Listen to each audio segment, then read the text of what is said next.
اگر آپ آج زندہ اور صحت مند ہیں تو یہ اللہ کی سب سے بڑی نعمت ہے، کیونکہ آپ ان لاکھوں لوگوں سے زیادہ خوش قسمت ہیں جو بیماریوں اور سخت مشکلات میں مبتلا ہیں۔ اگر آپ کے پاس کھانے کو اچھا کھانا، پہننے کو کپڑے اور سر پر چھت ہے تو سمجھ لے آپ دنیا کے زیادہ تر لوگوں سے زیادہ بہتر زندگی گزار رہے ہیں۔ یہ وہ نعمتیں ہیں جن کی قدر ہم اکثر روزمرہ کی مصروفیات میں بھول جاتے ہیں، اور آپ کے پاس اتنا پیسہ ہے کہ آپ اپنی مرضی سے کہیں بھی جا سکیں اور اپنے فیصلے خود کر سکیں،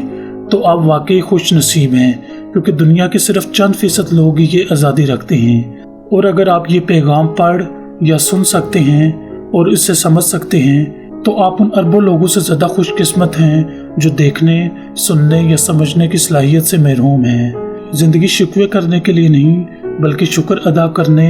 محنت کرنے اور آگے بڑھنے کے لیے ہے۔